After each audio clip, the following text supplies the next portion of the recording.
Hey everybody, welcome to Math with Ace. We are talking about hypothesis testing and statistics and what happens whenever you're making a decision as to whether there's evidence for the claim or not.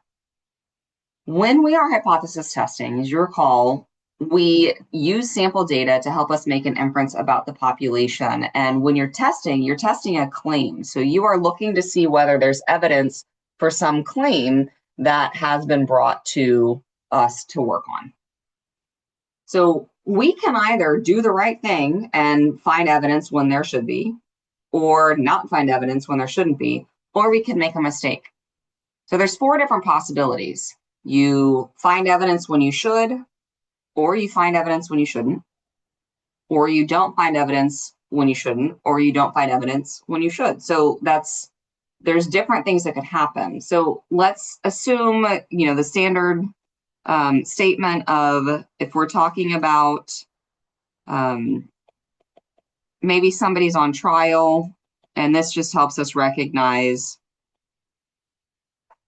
everybody in our country is assumed innocent until proven guilty. We're not going to say innocent because we actually can never prove the null. We either find evidence for the alternative or not. So we don't make decisions about the null, but we can, if somebody's on trial, we can find a person guilty when they're guilty, or we can find a person guilty when they're not guilty. Or we could find a person not guilty when they're not guilty, or we could find a person not guilty when they are guilty. So those are the four different possibilities. And these are all conditional probabilities. Okay, and we're going to write out what those conditional probabilities are. But let's look at our chart. It's always great to organize our information in a chart to help us determine what things happen, whether we're making the right decision or not.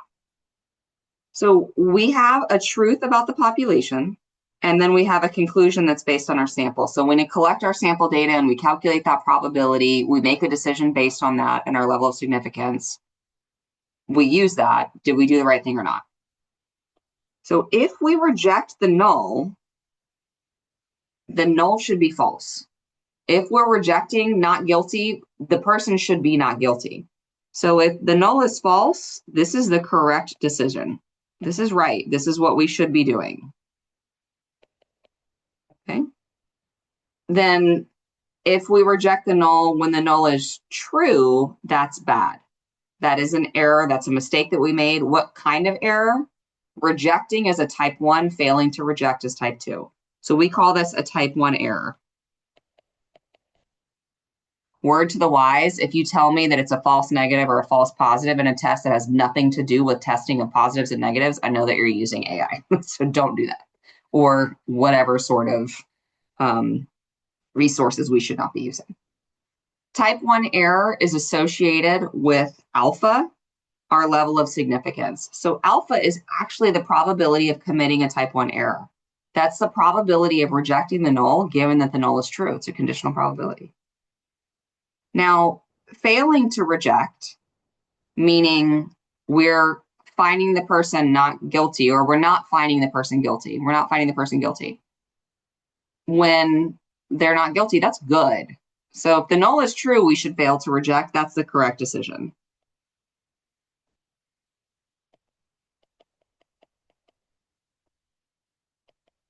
Which means that the other one is the not correct decision. We already have a type 1 error. This is a type 2 then.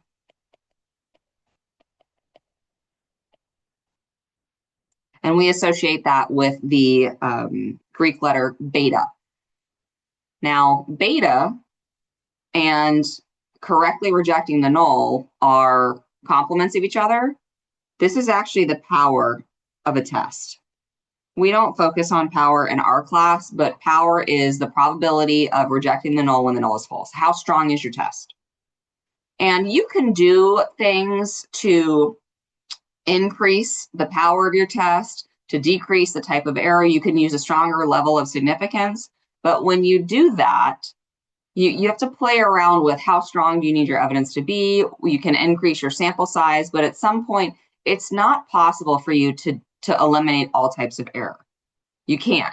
There's no way for you to not commit unless you're doing something with like 100% confidence, which gives you no information. And that's just, you can't do it. So there's always the possibility that we're making incorrect decisions. There are things that we can do to minimize the type of error, but we're not going to focus on that in this video here. This is more about what are the types of error and what do we do with them. So I said that these are conditional probabilities. So the probability of rejecting the null given the null is true, this is a type 1 error, and we use that symbol alpha. So the probability of rejecting the null given that the null is false, this is your power, which is 1 minus beta, and this is the correct decision. The probability of failing to reject the null when the null is false, or the null is true, is the correct decision. I don't have any fancy symbols for you there. And the probability of failing to reject the null when the null is false, that's bad. That's a type 2 error. And that's beta. So what are you going to do with this information? You're going to be asked to identify type 1 and type 2 error in context, and then also what are some consequences of that and which one's worse? Sometimes it's a judgment call. Sometimes it's very clear which one's worse. If death is an option, death is worse than typically anything, okay? So an error is when you find evidence or you don't find evidence when you should have or shouldn't have, okay? That's the way we're going to phrase it. So suppose the null hypothesis is that novice rock climbing equipment is safe, and the alternative is that it is not safe. Okay, so the null is safe, the alternative is not safe. Identify type 1 and type 2 errors in context and determine which would have a greater confidence or consequence. So type 1 is always reject. Type 2 is fail to reject. So type 1 is reject, and type 2, I'm going to abbreviate as fail to reject. And we're always talking about the null, okay? So you reject the null, and then you have evidence for the claim. So rejection is about the null, evidence is for the alternative. So type 1 is rejecting the null. So we are rejecting this. That's a type 1. So a type 1 says, if we reject, we have evidence. So we find evidence that the equipment is not safe when we shouldn't have. And when we identify type 1 and type 2, you do it in context. You don't say reject the null when the null is true. That tells you nothing about this problem. What is this problem's error? Okay, so we find evidence that the equipment is not safe.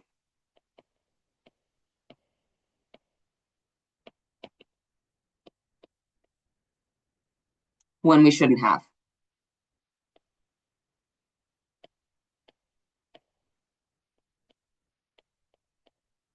So a type 1 is always, we find evidence that, whatever your context is, when we shouldn't have. Type 1, sorry. What's the consequence of that? So we're telling people this equipment isn't safe. So people don't play on the equipment. Okay.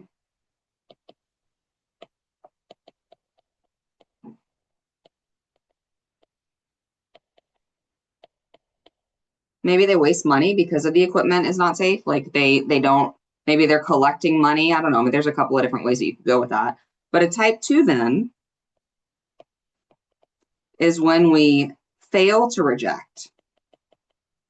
So we don't find evidence that the equipment is not safe when we should have.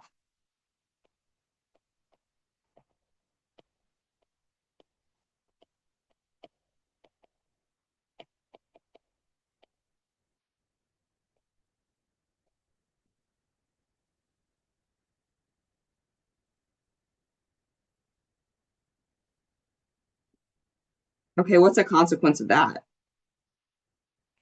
Well, if the equipment's not safe, there could be harm. There could be injuries. So people use the equipment and get hurt.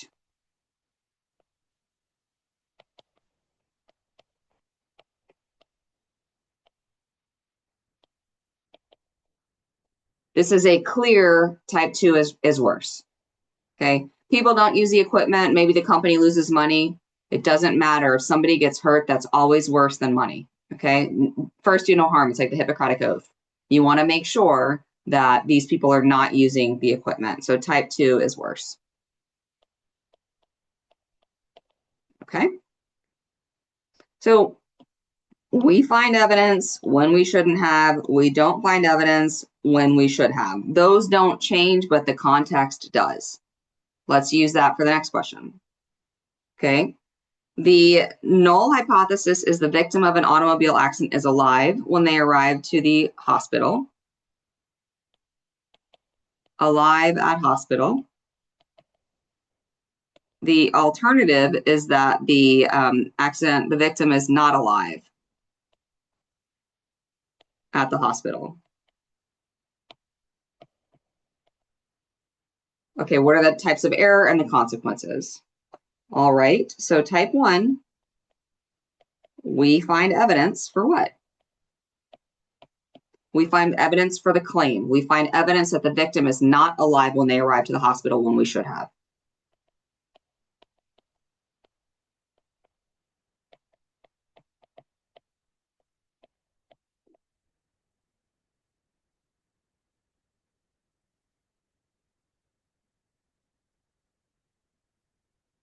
What's a consequence of that? Well, if you find somebody not alive at the hospital, you're not going to work on them. And then that could potentially cause them to die if they have serious injuries. Okay, so not work on them, may die. That's terrible.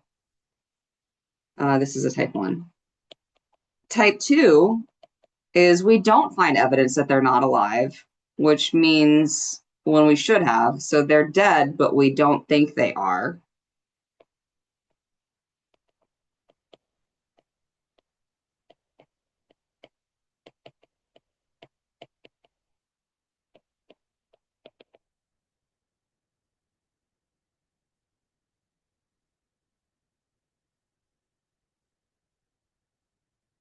When we should not have.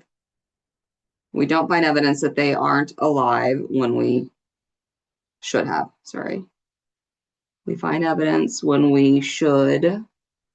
We find evidence that the victim is not alive at the hospital when we should not have. Sorry. This is, I forgot, not here.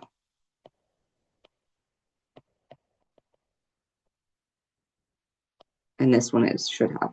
So the consequence here, we think that they're not alive, or we think that we don't find evidence that they aren't alive. So we think that they're alive and we're working on them. So we are exhausting resources trying to save somebody who's already dead. So we're wasting time and energy that could be spent on other patients. Which one's worse? Not helping the person that we could have helped. So working on a dead person, yes, time and resources, but somebody who's alive that doesn't get treatment, that's much worse. So type 1 is worse. All right, let's do one more. A company called Genetic Labs claims to be able to increase the likelihood of pregnancy will result in a male being born. Statisticians want to test the claim. Suppose that the null is there's no effect, and that the alternative is there is an effect.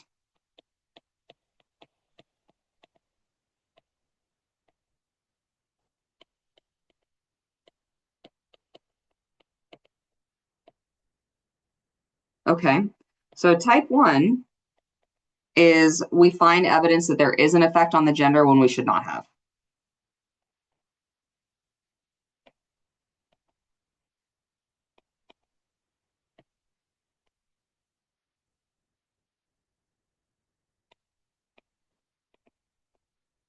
Type 2 is that we don't find evidence there is an effect when we should have.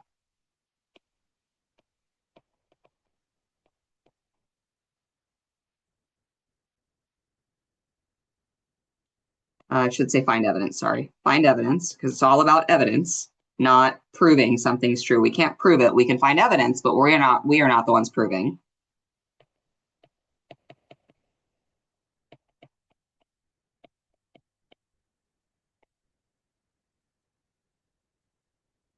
We do not find evidence. Oh my goodness. We do not find evidence. I'm on type 2. Do not find evidence that there is an effect when we should have. They have to be opposites of each other. Which one's worse? It doesn't ask us that, but like, okay, you find evidence there's an effect on the gender. So you're spending money to try and guarantee a type of, like, God, just a baby is a blessing. You're doing kind of like natural selection. You get to choose the gender. Okay. So you're spending money when you think it's going to make a difference when it doesn't, or you feel like it's not effective, and so but it actually is. So you could have chosen the gender. I don't know. I mean, that's a judgment call, but either way, you're playing with fire. Okay, so hopefully this helps you with your and you can see as I do it a bunch of times that I'm shouldn't have, whatever. Type 1 is about you're rejecting and finding evidence when that's wrong. Type 2 is you are failing to reject when you should have, and that's wrong. Okay, so 1 is reject, 2 is fail to reject. And remember, you always reject in terms of the null, and you have evidence about the claim. Thanks for watching.